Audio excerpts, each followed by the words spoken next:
Myanmar में 7.7 तीव्रता का भूकंप। बैंकॉक में गिरी इमारत 20 में। भारत समेत 5 देशों तक दहशत। शुक्रवार को करीब 11:50 पर म्यांमार में लोग उस वक्त सहम गए जब 7.7 की तीव्रता का भूकंप आया।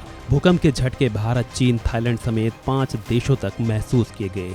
वहीं थाईलैंड की राजधानी बैंकॉक में धरती इतनी तेजी से हिली कि 30 मंजिला निर्माणाधीन इमारत भरभरा कर गिर गई और बिल्कुल मलबा बन गई। इस आपदा में बताया जा रहा है कि करीब 23 लोगों के मारे जाने की खबर है तो करीब 80 लोग लापता भी हैं। वहीं थाईलैंड में कई बिल्डिंग्स में भूकंप के जलते दरारें साफ तौर से वीडियो में देखी गई। तबाही को देखते हुए थाईलैंड में तो इमरजेंसी तक का ऐलान कर दिया गया है। All around we can see all the cracks. All of us are sitting out hungry. There are small kids who are very scared and they are crying a lot.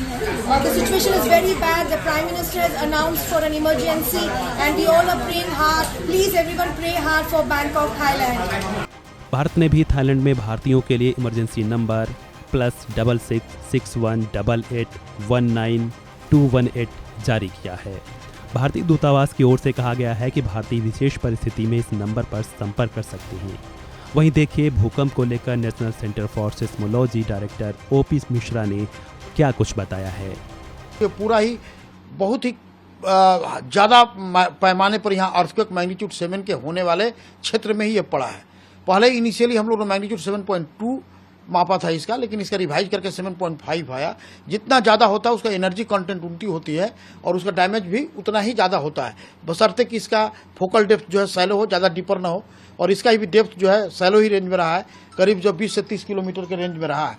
तो ये इसलिए ज़रूरी है कि ये फॉल्ट कैसे सेस्मोजेनिक है, कैसे हो रहा है, क्या हो रहा है, ये सारी की जो है अवलोकन हम लोग ने कर रहे हैं। लेकिन गनीमत यह है कि जब ये मेन शॉक हुआ पहला सुबह में 11:50 में, जस्ट 12 बज के करीब कुछ ही सेकंड में ये अर्थक्वेक जो है आफ्टर शॉक जनरेट किया मैग्नीट्यूड 7 का। तो उसको मैक्सिमम एनर्जी जो है after shock 7 first greatest after shock उसको रिलीज कर दिया। उसके बाद फिर तुरंत करीब 12:30 और 1 के बीच में एक और आफ्टर शॉक हुआ जिसका मैग्नीट्यूड 5 था। अभी 4.9 का भी आफ्टर शॉक हुआ है। तो इसका मतलब कहने का 3 आफ्टर शॉक लगातार इसके हो चुके हैं। और इसका जो जितना डैमेज हुआ वो थाईलैंड के बैंकॉक शहर में इसलिए हुआ क्योंकि इसका जो सगाइंग फॉल्ट का जो मेन शॉक का रप्चर जब अर्थक्वेक हुआ और ये फटाल टूटने लगा तो ये बैंकॉक की तरफ बढ़ा, जिसके चलते वहाँ शेकिंग जो है काफ़ी लोगों को महसूस हुआ। और वो इलुवियल बेल्ट है एक्चुअली बैंकॉक का, जहाँ पर काफ़ी लिक्विफेक्शन के चांसेज होते हैं।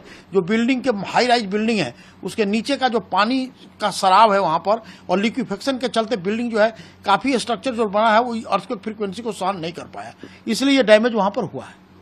तो सर किस तरीके से अभी भी आगे और आफ्टर शॉक आने की उम्मीदें हैं वहाँ पे, और कि कितना इम्पैक्ट होगा वहाँ पे इस अर्थक्वेक मैग्नीट्यूड? देखिए जो भी मेन शॉक होता है 7.5 का, तो जनरली उससे मैग्नीट्यूड लेसर करीब लोग बोलते हैं कि 0.5 से लेकर 1 और 2 मैग्नीट्यूड तक नीचे तक आफ्टर शॉक आता है। तो आफ्टर शॉक की श्रृंखलाएं जो है 24 घंटा तक काफ़ी बड़ा रहता है। तो अभी जो है रिड्यूस होके 4.9 पर आ चुका है। अब ये आफ्टर शॉक्स चलते हैं जहाँ जहाँ हीलिंग इफेक्ट होगा, सगाइंग फॉल्ट का शेकिंग के चलते जो छोटे छोटे फॉल्ट रीएक्टिवेट हुए होंगे उसका हीलिंग इफेक्ट जो होगा तो वहाँ छोटे छोटे अर्थक्वेक आएंगे, आते आते एनर्जी रिलीज करेगा तो रिलैक्सेशन होगा। तो ये आफ्टर शॉक एक प्रक्रिया है मेन शॉक का जो चलता रहेगा।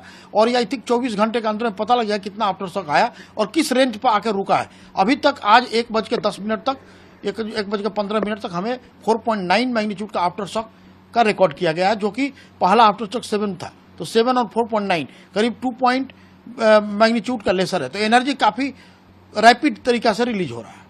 और इम्पैक्ट की अगर बात करें, इम्पैक्ट काफी इसमें है कि यदि मान लीजिए कि बिल्डिंग कोई डैमेज स्थिति में है जो मेन शॉक और फर्स्ट आफ्टर शॉक से नहीं गिरा है मगर क्रैक्ड हो गया, तो ये छोटा छोटा अर्थक्वेक आके भी उसको गिरा सकता है। इसलिए एहतियात ये बरतना पड़ता है कि कोई जो डैमेज्ड बिल्डिंग है वहां पर कोई न रहे, कोई ना जाए, एहतियात बरते और सीलिंग को देखे कि कैसा किस तरह की कंडीशन है पूरी। जो है यदि इंजीनियरिंग बैकग्राउंड से उसको मिल जाए सर्टिफिकेट कि हाँ अब आप जा सकते हैं तब आप जा सकते हैं, वरना जो बिल्डिंग डैमेज्ड हुए हैं, क्रैक्ड हुए हैं, उसकी पूरी मुआयना होनी चाहिए, काफ़ी इंजीनियरिंग इंस्पेक्शन होनी चाहिए, तभी अभी लोगों को वहाँ जाने के लिए इजाज़त देनी चाहिए।